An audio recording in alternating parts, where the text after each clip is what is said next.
page de nos Bibles directement dans 2 Timothée, chapitre 4. Nous allons lire le verset 7 et 8. 2 Timothée 4, 7 et 8.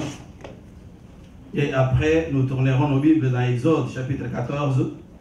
Nous lirons le verset 31 et 32. La Bible dit ceci, 2 Timothée 4, 7, 8. C'est l'apôtre Paul qui parle. Il dit: j'ai combattu le bon combat, j'ai achevé la course, j'ai gardé la foi. Désormais, la couronne de justice m'est réservée. Le Seigneur, le juste juge, me la donnera ce jour-là, et non seulement à moi, mais encore à tous ceux qui auront aimé son avènement. Exode chapitre 14, 30-31. En ce jour-là, l'Éternel délivra Israël de la main des Égyptiens.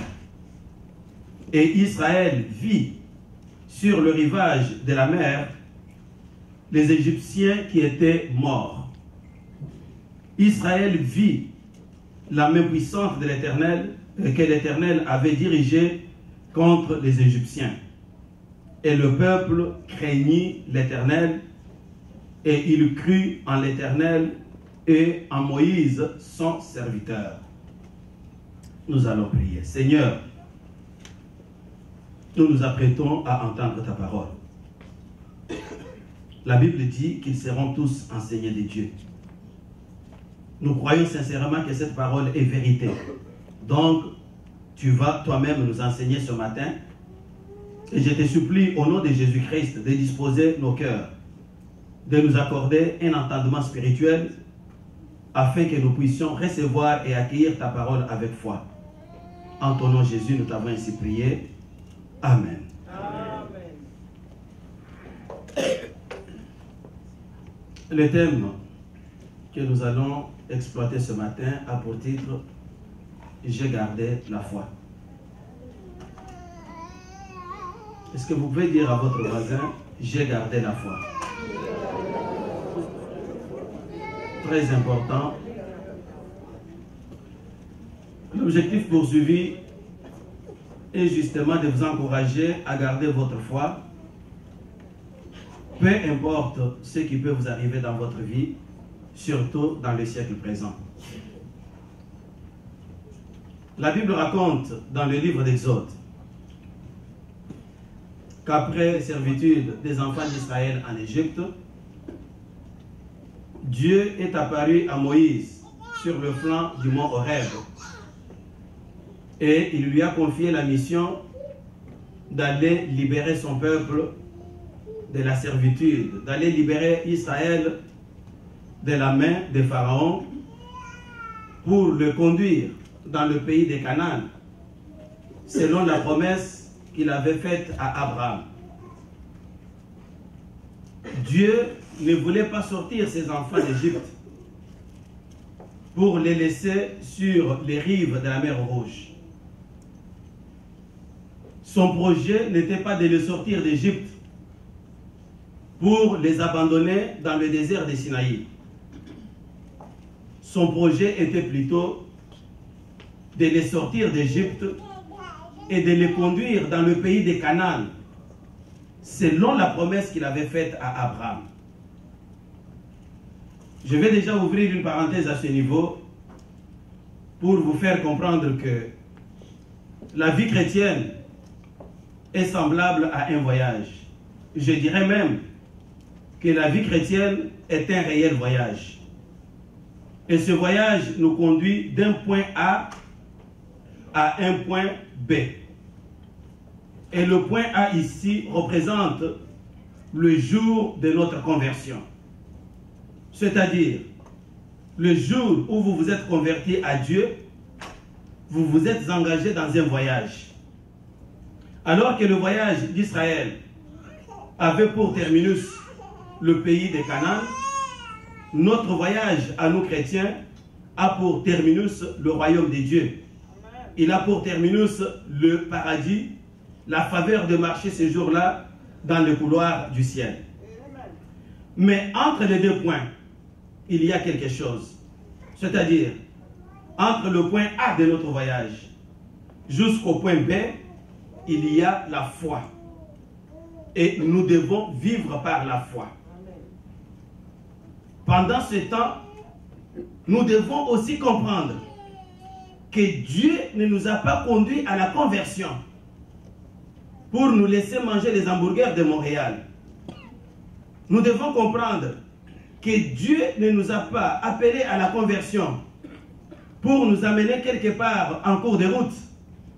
Mais Dieu nous a amenés à la conversion pour nous soutenir et nous conduire jusqu'à nous faire entrer dans le royaume des dieux.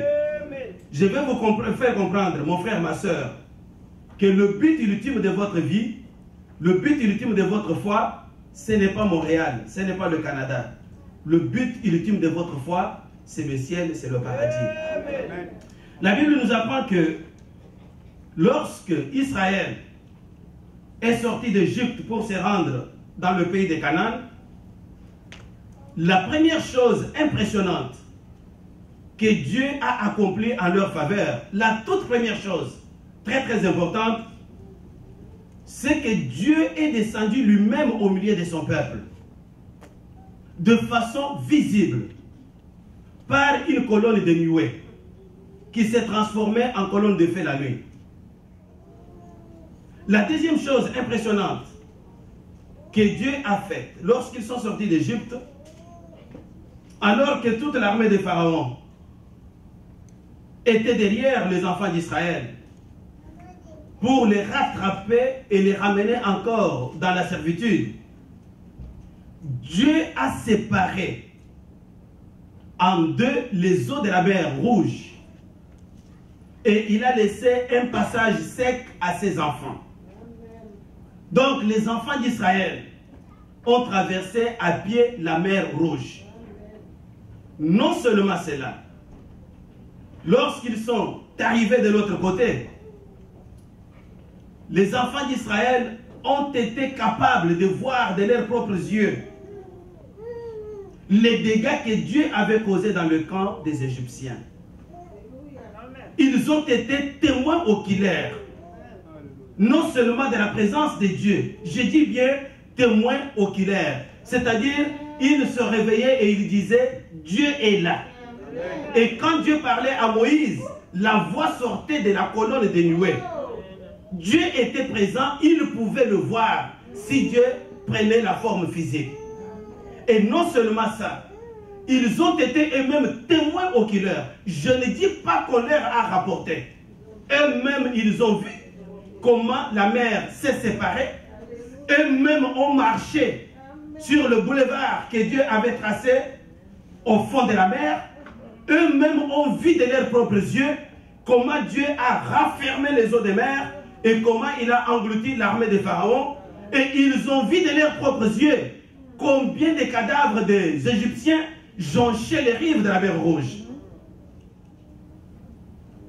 La Bible continue et dit, alors Israël a craint Dieu. Israël a cru en Dieu et Israël a cru en Moïse, son serviteur. La Bible nous dit ceci, que la foi vient de ce qu'on entend. C'est ce que la Bible nous enseigne. Et la Bible va plus loin pour dire, ce qu'on entend, c'est la parole de Dieu. Mais je vais vous faire comprendre une autre chose. La foi vient aussi de ce qu'on voit. Thomas, par exemple, il a vu. Lorsqu'on lui a dit que Jésus est ressuscité, il était clair. Il a dit, niet, je ne crois pas, à moins que je voie de mes propres yeux. Et lorsque Jésus est arrivé, la Bible dit qu'il l'a appelé. Il lui a dit, Thomas, venez enfoncer vos doigts. Thomas a vu. Thomas a cru. Et Jésus a dit, parce que tu as vu, tu as cru. Et rassurez-vous que Thomas est resté fidèle à Jésus-Christ. Et il est même mort persécuté à cause du nom de Jésus-Christ. Donc depuis le jour où il a vu, sa foi n'a jamais plus failli. Donc, la foi vient de ce qu'on entend, mais c'est clair que la foi peut aussi venir de ce que l'on voit. Et je dirais même que la foi qui vient de ce qu'on voit peut être beaucoup plus grande que la foi qui vient de ce qu'on entend. Parce que dans ce qu'on voit, il y a combinaison de ce qu'on entend et de ce qu'on voit. Il y a intervention de deux organes de sens. J'ai entendu avec mes oreilles, mais j'ai vu aussi avec mes yeux. La Bible nous dit qu'Israël a vu de ses propres yeux. Il a vu la présence de Dieu. Il a vu la démonstration de la puissance de Dieu. Il a vu les cadavres des Égyptiens. Et il a cru en Dieu. Et il a cru à Moïse, son serviteur. Mais il y a un problème. Le problème est que tous n'ont pas pu garder leur foi. Et à cause de cela, tous n'ont pas pu entrer dans la terre de Canaan. Je vous parle aujourd'hui de la foi. Et mon objectif, c'est de vous encourager à garder la foi. Parce qu'une chose est de croire. Une autre chose est de garder la foi. Croire, c'est un pas. Mais ce que Dieu attend de nous, c'est de garder la foi jusqu'à la fin. De garder la foi jusqu'au retour du Maître. Parce qu'il y a un danger de perdre la foi en cours de route. Le grand défi que nous avons aujourd'hui, Église, le grand défi que nous avons en tant que fidèles, surtout du 21e siècle, notre grand défi, c'est de garder la foi jusqu'au retour du Seigneur. Le Maître a posé une question à ses disciples. Quand le Fils de l'homme reviendra, est-ce qu'il trouvera la foi sur la terre? La Bible dit quelque part que mieux vaut la fin d'une chose que son commencement. Oui, nous nous sommes convertis. Oui, nous avons donné notre vie à Jésus-Christ. Oui, nous sommes chrétiens. Mais un athlète n'est couronné que lorsqu'il franchit la ligne d'arrivée. Aucun athlète ne peut être couronné pendant qu'il est en train de courir encore. Aucun athlète ne peut être couronné s'il abandonne la course en cours de route. Aucun athlète ne peut être couronné s'il met fin à sa course. De même, frères et sœurs bien-aimés, s'il y a quelque chose à dire à l'église aujourd'hui,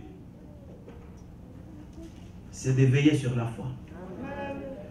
C'est de garder la foi. Croire, c'est bien. Mais vous n'êtes pas récompensé parce que vous avez cru. Vous serez récompensé lorsque vous garderez votre foi jusqu'à la fin. Pourquoi? Parce que il y a un grand danger qui nous guette en tant qu'Église. Il y a un grand danger qui nous guette. Et ce grand danger, c'est que nous pouvons perdre notre foi à n'importe quel moment. Et nous devons donc veiller à ce que nous ne perdions pas notre foi. S'il y a un trésor que nous devons chérir, c'est notre foi, frère. Et en examinant l'expérience des Hébreux, lorsqu'ils sont partis d'Égypte, nous pouvons relever un certain nombre de choses qui peuvent facilement nous faire perdre notre foi. Je me limiterai peut-être à 5 choses. Première chose, c'est le manque de patience. Lorsque nos besoins ne sont pas satisfaits. Et je répète, la première chose qui peut nous faire perdre notre foi, c'est le manque de patience lorsque nos besoins ne sont pas satisfaits. Oui, en tant qu'hommes, nous avons tous des besoins. La Bible dit dans le livre d'Exode que ces hommes qui avaient vu de leurs propres yeux Dieu ouvrir un chemin à travers les eaux de la mer Rouge. Ces hommes qui avaient vu de leurs propres yeux les cadavres des Égyptiens jonchaient les rives de la mer. Ces hommes qui voyaient encore, écoutez-moi bien, Église, Je ne dis pas ici ces hommes qui avaient vu. Ces hommes qui voyaient encore la colonne de feu, la colonne de nuée de Dieu, qui voyaient encore la présence de Dieu. Rendu au chapitre 15, verset 22 du livre d'Exode, ces hommes ont commencé à murmurer contre Moïse. Et Dieu dit que vous n'avez pas murmuré contre Moïse, vous avez murmuré contre moi. Pourquoi? Parce qu'ils ont passé 3 jours sans avoir bu de l'eau. Ils avaient soif. Et à cause de la soif, ils ont oublié les grandes choses que Dieu a accomplies pour eux. Et ils ont commencé à murmurer. Ils ont perdu leur foi. Et même plus tard encore, toutes les fois qu'il manquait quelque chose, qu'il manquait de l'eau, ils murmuraient contre Dieu, ils abandonnaient la foi. Nous revenons à nous. Aujourd'hui encore, il y a beaucoup d'hommes, beaucoup de femmes de Dieu qui ont bien commencé avec Dieu, qui avaient des besoins ou qui ont des besoins temporels, les besoins du siècle présent. Quelqu'un a besoin du travail. Quelqu'un a besoin de la femme ou d'un homme ou d'un mariage. Quelqu'un a besoin d'avoir l'établissement dans un pays étranger. Quelqu'un a besoin de l'argent. Il a prié, il a prié. Il ne voit pas l'argent venir. Il ne voit pas le mariage venir. Il ne voit pas ce qu'il désire venir. Il dit, est-ce que ça vaut encore la peine que je continue à croire? Il commence à abandonner tranquillement la foi. Parce que les besoins temporels n'ont pas été satisfaits. Je vais vous dire ce matin que Dieu est plus grand que les besoins temporels. Et si Dieu a promis quelque chose, il va le faire. Mais il va le faire en son temps. Vous attendez tout simplement. Et il y a un discours d'incrédulité. Il y a aussi un discours de la foi. Ces gens pouvaient dire à Moïse, Moïse, nous avons soif. Est-ce que vous ne pouvez pas demander à Dieu de nous donner de l'eau? C'est aussi simple que ça. Celui qui a un problème peut voir un pasteur. Il peut voir un frère dans l'assemblée. Mon frère, voici, j'ai besoin de me marier. Est-ce que vous pouvez me soutenir dans la prière? Est-ce que vous pouvez m'aider? Et votre frère, votre soeur va vous aider. Ce n'est pas une question de dire que non, parce que je n'ai pas trouvé, je quitte l'église, je ferme la Bible. Non, frère. La fin, c'est demain plus précieux que ce que vous cherchez aujourd'hui. L'héritage que Dieu vous réserve à la fin, ça n'a rien à voir avec le mariage. Ça n'a rien à voir avec le travail. Ça n'a rien à voir avec l'immigration. Et vous ne pouvez pas sacrifier votre éternité sur l'autel des besoins temporels. Amen, l'Église. Ceux qui ont été patients ont fini par voir la manifestation de la main de Dieu dans leur vie. Soyez patients tout simplement. Dieu est fidèle à ses promesses. La deuxième chose qui peut vous faire perdre votre foi, c'est la nostalgie. La nostalgie. La nostalgie. Chacun de nous, avant de venir au Seigneur, il avait un passé. Peut-être un passé dans lequel il s'est glorifié. Certains étaient des boxeurs. D'autres étaient des jeunes premiers. Des sapeurs. D'autres étaient des fondés de pouvoir, des magnats. Ils manipulaient. D'autres étaient des escrocs. Mais Dieu vous fait grâce, vous venez au Seigneur. Vous marchez avec le Seigneur. À un moment donné, la nostalgie vient envahir votre cœur. Vous commencez à penser à ce que vous étiez. Quand j'étais escroc là, j'aurais pu lui escroquer ces 20 000 qui passent par mon nez comme ça. Quand j'étais encore... Non, aujourd'hui, moi je danse bien. Aujourd'hui, je vais d'abord aller là-bas, c'est pas grave. Il s'imagine que parce que nous avons cru que nous ne savons pas danser. Nostalgie. Et quand il revient, il va au bar pour montrer qu'il sait danser, il y reste. Il va commencer à danser. La Bible dit que quand les enfants d'Israël étaient butés à une petite difficulté dans le désert, ils ont commencé à dire à Moïse, mais dit, est-ce qu'il n'y avait pas de cimetière en Égypte? Nous étions bien en Égypte. nous avions des concombres, nous avions des poireaux, nous avions des pots de viande. Nous mangeons à satiété. Et aujourd'hui, nous sommes malheureux avec cette maudite nourriture. Nostalgie. La Bible dit que celui qui est en Christ est devenu une nouvelle créature. Et la Bible ajoute que les choses anciennes sont passées. C'est-à-dire quoi? C'est-à-dire que lorsque vous venez au Seigneur, passez la gomme sur toute votre vie passée.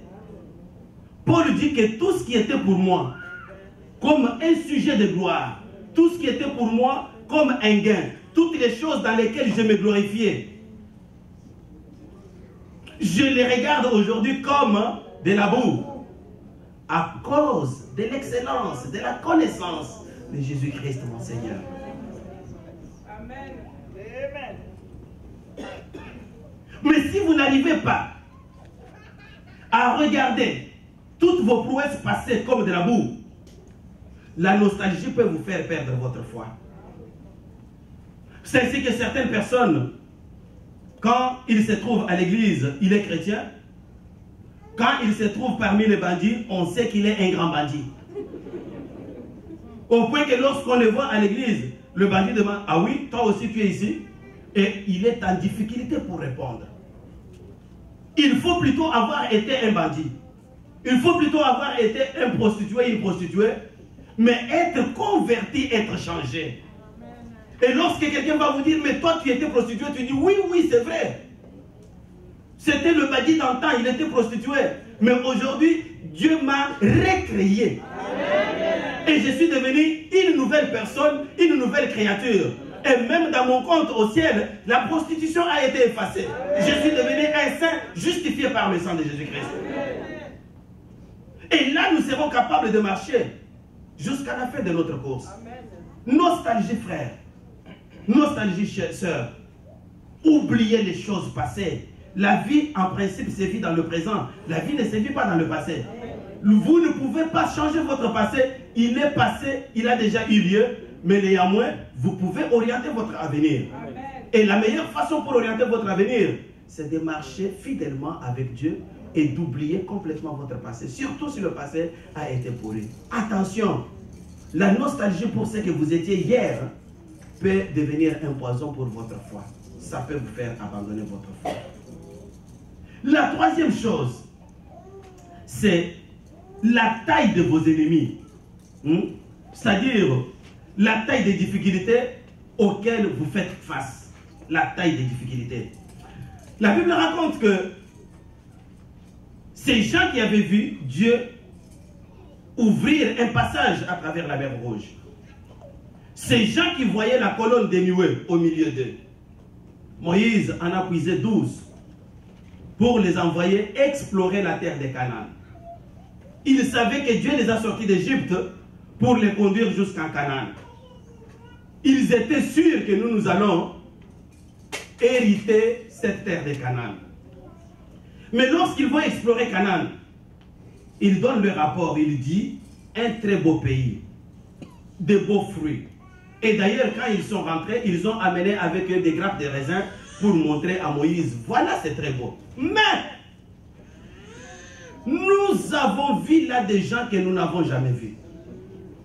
Nous avons vu là des géants de la race d'Anak, très grands.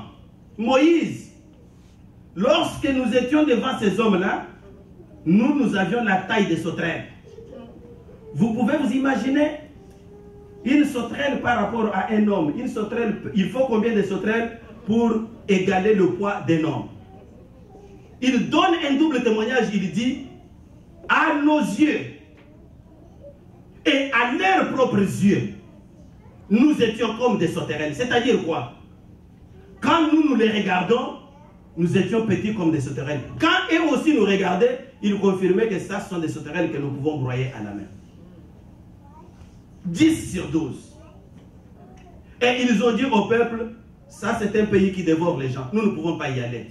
Ces gens ont perdu leur foi. Ils ont perdu leur foi à cause de quoi? À cause de la taille de leurs ennemis. Je vous ai raconté un jour ici que dans la tradition juive, On raconte qu'un jour, Abraham est allé voir Dieu. Il a dit à Dieu, maître de l'univers,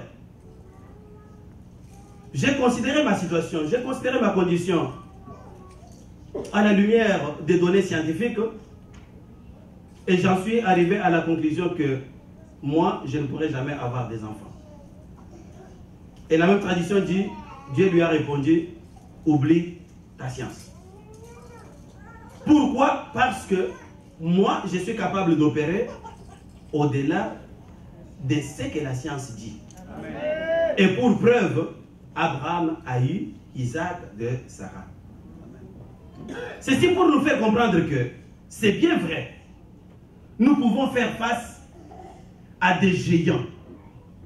Nous pouvons faire face à des ennemis de grande taille. Mais ce n'est pas nous qui allons combattre ces ennemis. Ces gens n'étaient pas seuls, ils étaient avec Dieu sous forme de la colonne de nuée. Ils pouvaient s'imaginer quel homme, même les fils d'Anak, s'ils pouvaient être capables de séparer les eaux de la mer. Mais si c'est Dieu a séparé les eaux de la mer, qu'est-ce qu'il lui sera impossible de faire? S'il a décimé les Égyptiens, est-ce qu'il lui sera impossible de décimer les fils d'Anak? Frères, sœurs, les difficultés que vous traversez dans votre vie, surtout quand vous les considérez à la lumière de la science et à la lumière de ce que vous connaissez, vous vous dites que non, jamais un homme ne s'en est sorti dans une telle position, c'est que moi je suis foutu. Oui, c'est vrai. Mais avec Dieu, ces difficultés peuvent être rabattues. J'aimerais juste vous faire comprendre que n'ayez pas le regard fixé sur la taille de vos problèmes et de vos difficultés. La Bible dit que nous marchons par la vue et nous marchons par la foi, mais nous ne marchons pas par la vue.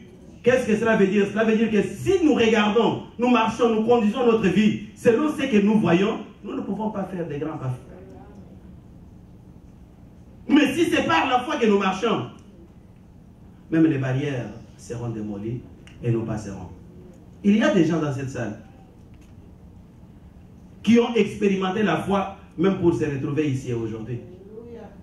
Il y a des gens dans cette salle qui savent qu'ils peuvent exister, être encore vivants, dire Seigneur merci grâce à leur foi.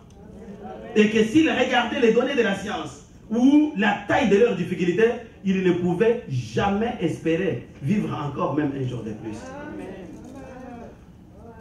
Que la taille de vos ennemis, que la taille des difficultés de la vie ne vous intimide pas. Vous avez un Dieu qui est plus grand que tout. Il est tellement grand que même le ciel et le ciel des cieux ne peuvent le contenir.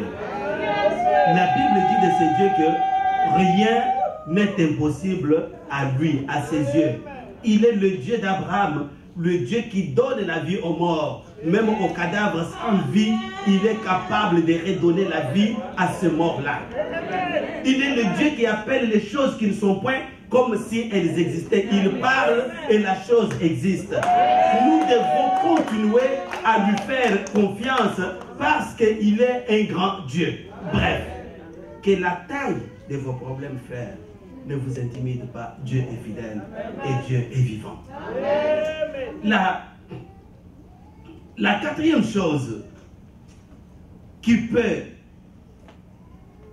vous faire perdre votre foi, c'est la débauche. Les belles femmes, ça peut vous faire perdre votre foi. Les beaux gars, ça peut bien vous faire perdre votre foi. La Bible dit que quand Israël est parti d'Égypte,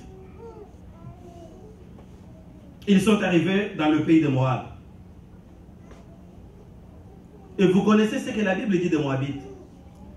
Une descendance incestueuse. C'est-à-dire des gens qui se sont professionnalisés en débauche. Alors, ces gens ont commencé à séduire les enfants d'Israël, qui avaient déjà la loi de Dieu, à qui Dieu avait donné l'ordre de ne pas s'allier avec des étrangers. Arrivés dans les plaines de Moab, ils ont commencé à aller faire la débauche avec les filles moabites. Et cela a amené la colère de Dieu. Et Dieu a frappé. Les gens mouraient. Mais voilà que pendant que Moïse parlait au peuple, tout le monde était consterné. On voit un gaillard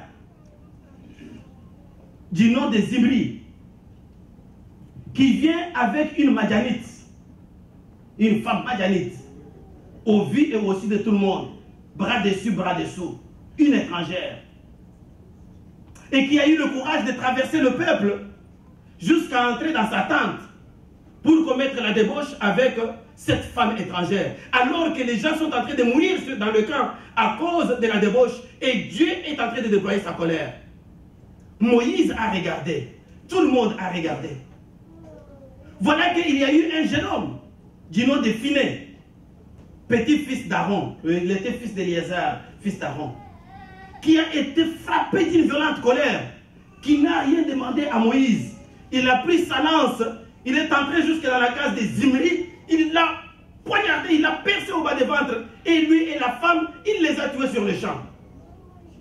Et à la même minute, Dieu a arrêté la plaie sur le peuple. Deux choses à relever ici. Première chose, à cause de la débauche, les gens ont abandonné leur foi. Ils ont abandonné la loi de Dieu pour se tourner vers des belles femmes. Aujourd'hui encore,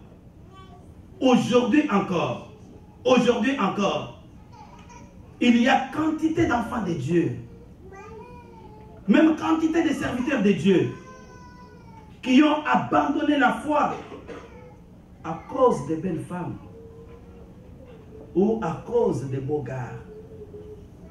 Frères, sœurs, il y a quelques semaines ici, 2 pasteurs, même 3 pasteurs, vous ont parlé de la débauche, de la sexualité, etc. Dieu n'est jamais contre la sexualité. Sinon, il n'aurait jamais créé un homme avec un sexe masculin et un sexe féminin. Lorsque Dieu a créé, il a apposé sa signature, il a dit que tout ce que Dieu a créé était bon, et très bon même. Mais Dieu a donné un cadre dans lequel nous devons vivre ces choses. Et ce cadre s'appelle le mariage. C'est là où vous êtes libre pour vivre et vous épanouir dans votre vie. Dieu ne vous permet pas, qui que vous soyez, que vous puissiez avoir des relations en dehors de mariage. Ça devient un péché. Et surtout si vous êtes chrétien, vous êtes un enfant de Dieu, vous savez bien que ces relations, ce sont des relations bannies par l'Éternel. Mais mariez-vous, frère. Mariez-vous, sœur. Il n'y a pas d'âge pour le mariage. Vous êtes adulte, vous vous mariez, point un trait. Vous avez 18 ans, vous êtes capable de vous marier. Vous avez 20 ans, vous êtes capable de vous marier. Mais vous avez 24 ans, vous dites que non, je suis encore jeune, ce n'est pas le moment. Bien, ce n'est pas le moment. Et le soir, vous êtes où?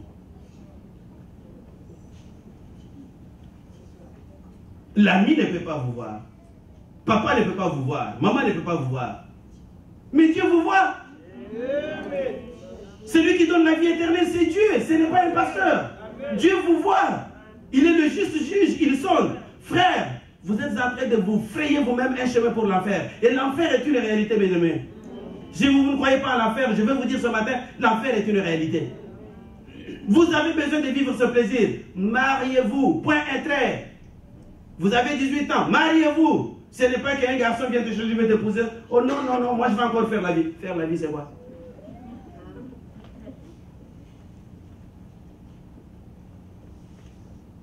Ces gens ont perdu leur foi juste à cause de la débauche. Et deuxième chose, c'est la réaction de Phiné. Phiné a regardé ce geste. Il a été envahi par la colère spirituelle et le zèle pour son Dieu. Il a dit, cet homme n'est pas digne de vivre. Et il est allé le tuer. Il a tué même la femme étrangère. Et Dieu ne l'a pas condamné pour meurtre. Qu'est-ce que cela nous enseigne? En tant que membre du corps de Christ, si vous voyez votre frère en train de marcher dans la débauche, vous devez le sauver parce qu'il est votre frère. Si vous voyez votre soeur en train de marcher, hey, frère, écoutez-moi. Moi, je ne mâche pas les mots quand je vous parle. Je suis en train de vous dire. Puisque parfois, l'église est en train de perdre le nord par la fausse modestie, tout simplement, ou un faux spiritualisme. Oh, Dieu a dit, Dieu a dit. Non. Le péché reste péché. Même si vous allez en cours de route, vous trouvez votre pasteur. Pasteur va dire, il est la nuit là, la main dans la main d'une femme qui n'est pas Maman Marie-Claire. Vous avez le droit de m'appeler. Vous avez le droit de... Même si vous êtes un petit enfant, vous dites, pasteur, mais c'est quoi ça? Ça, c'est ce que Finé a fait. C'est le reflet de ce que Finé a fait. Église, je suis en train de vous dire la vérité. C'est de cette manière que vous allez me sauver. Et c'est de cette manière que vous allez sauver l'église de Dieu. Mais si vous me voyez la main dans la main, j'entre dans un coin noir, vous dites, c'est son problème, hein, c'est Dieu qui juge. C'est faux, frère.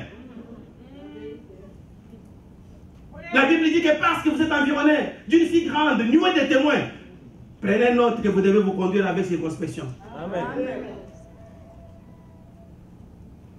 Et parce que Finé a fait cela, il a été récompensé par le ciel. Aujourd'hui, il y a beaucoup d'hommes de Dieu qui ont quitté le chemin de la foi à cause de belles femmes. Oui, mais toutes les femmes sont belles, frère. Hein? Toutes les femmes sont belles, je vous dis la vérité. Toutes les femmes sont belles. Avez-vous déjà vu les filles des riches laides?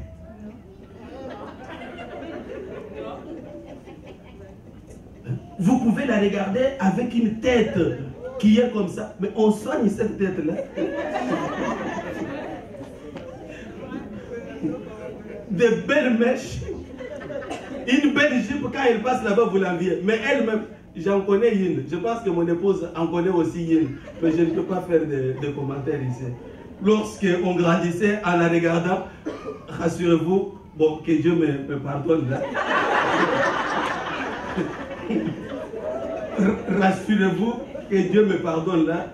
Même s'il m'arrivait de rêver que je suis allé demander sa main, franchement le matin j'allais me culpabiliser. Même s'il m'arrivait de rêver. Mais il y a quelqu'un d'autre qui rêvait de cette fille-là, qui est allé la prendre et qui l'a façonnée à sa manière, qui est devenue une jolie femme pour elle et qui a commencé à plaire aux autres. Frère, mais façonne ta femme, elle deviendra belle. Hein? Façonne-la. Façonne. Il n'y a pas de femme laide. Si on vous dit elle est laide, c'est faux. Façonne. Est-ce qu'on peut donner une force d'acclamation pour la gloire de notre Dieu? Alors, que la débauche ne vous écarte pas du chemin du salut. Hein? Le boulevard qui mène au ciel ne passe pas par la débauche. C'est la débauche qui fait perdre la foi à plusieurs personnes aujourd'hui. Faites attention. Et la cinquième chose, c'est l'influence des autres. L'influence des autres. L'influence des autres. La Bible dit que quand Israël est sorti d'Égypte, ce n'est pas seulement les Hébreux qui sont sortis. Au milieu des Hébreux, il y avait aussi les Hamassis. Ils sont venus, ils ont vu tous des miracles, mais ils ont été les premiers à murmurer. Et en murmurant, ils ont entraîné les autres dans les murmures. Vous vous rappelez que lorsque Moïse est allé à la montagne de Sinaï, au retour, il a trouvé que Aaron et les Hébreux se sont fabriqués un veau d'or et ils l'adoraient. Tout cela c'était dû à quoi? Tout cela c'était dû à l'influence de ce qu'ils avaient vu en Égypte. Parce qu'en Égypte, ils avaient plusieurs dieux, des petites idoles qu'ils voyaient, et eux aussi voulaient se faire un dieu en forme de veau. L'influence du monde autour de nous peut nous faire perdre notre foi. Je vais conclure en vous disant que le Saint-Esprit, sachant que ces choses devraient arriver, nous a avertis par la bouche de l'apôtre Paul en nous disant: ne vous conformez pas au siècle présent. C'est-à-dire, ne passez pas dans le moule du siècle présent. Ne prenez pas la forme du siècle présent. Ne vous laissez pas influencer par les habitudes du siècle présent. Pourquoi? Parce que si vous résistez à l'influence du siècle présent, alors vous garderez votre foi. Et si vous gardez votre foi, alors vous serez agréable à Dieu. Et si vous gardez votre foi, ce n'est pas tout, alors aussi vous aurez accès à votre couronne de justice qui vous attend. C'est ce que l'apôtre Paul nous a dit. Il a dit que j'ai combattu le bon combat, j'ai achevé la course, j'ai gardé ma foi. Et désormais, je m'attends à recevoir ma couronne de justice de la part du juste juge. Non seulement il la donnera à moi, mais à tous ceux qui auront aussi attendu son avènement. Bref, mon frère, ma soeur, je vais vous dire, et je vous ai dit ce matin que le grand trésor que vous devez garder, plus que neuf, c'est votre foi. Amen. Parce que si vous gardez votre foi, vous allez continuer à plaire à Dieu. Et si vous continuez à plaire à Dieu, Dieu sera de votre côté et votre vie présente d'abord va réussir et vous passerez l'éternité dans le sein d'Abraham. On peut se tenir debout, nous allons dire le nom de la parole.